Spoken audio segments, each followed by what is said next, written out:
Why? Dah lah James, tak payah hunun mah. You tahu bawa kereta ke tak tahu? Kalau tak tahu, duduk diam dekat rumah. Tengok, tadi suruh jangan hon, tak tahu dengar. Macam kawan, apa hati ke? Sorry bang, kawan saya silap tekan tadi. Sorry. Ya, memang saya sengaja pun. Kenapa? You ingat saya goyang ah? James, dah lah tu. Cakap, apa kau tak puas hati? Memang saya tak puas hati tahu. James, Tolong lah. You ada lesen ke tak ada? Pakatan dengan kau. You tahu kan macam mana you bawa kereta tadi? Sini kawasan kampung tahu.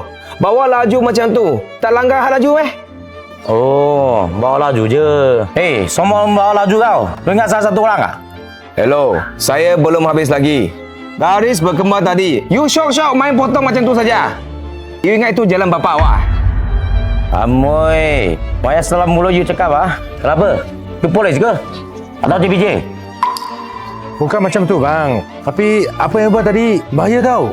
Yelah, atas jalan ni bukan you seorang je tahu. Sekarang musim perayaan, cuti sekolah, ramai orang dekat jalan raya.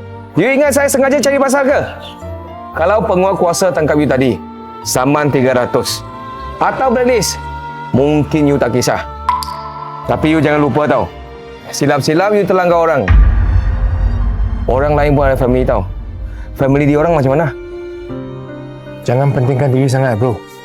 You mungkin tak sayang nyawa you, tapi orang lain macam mana?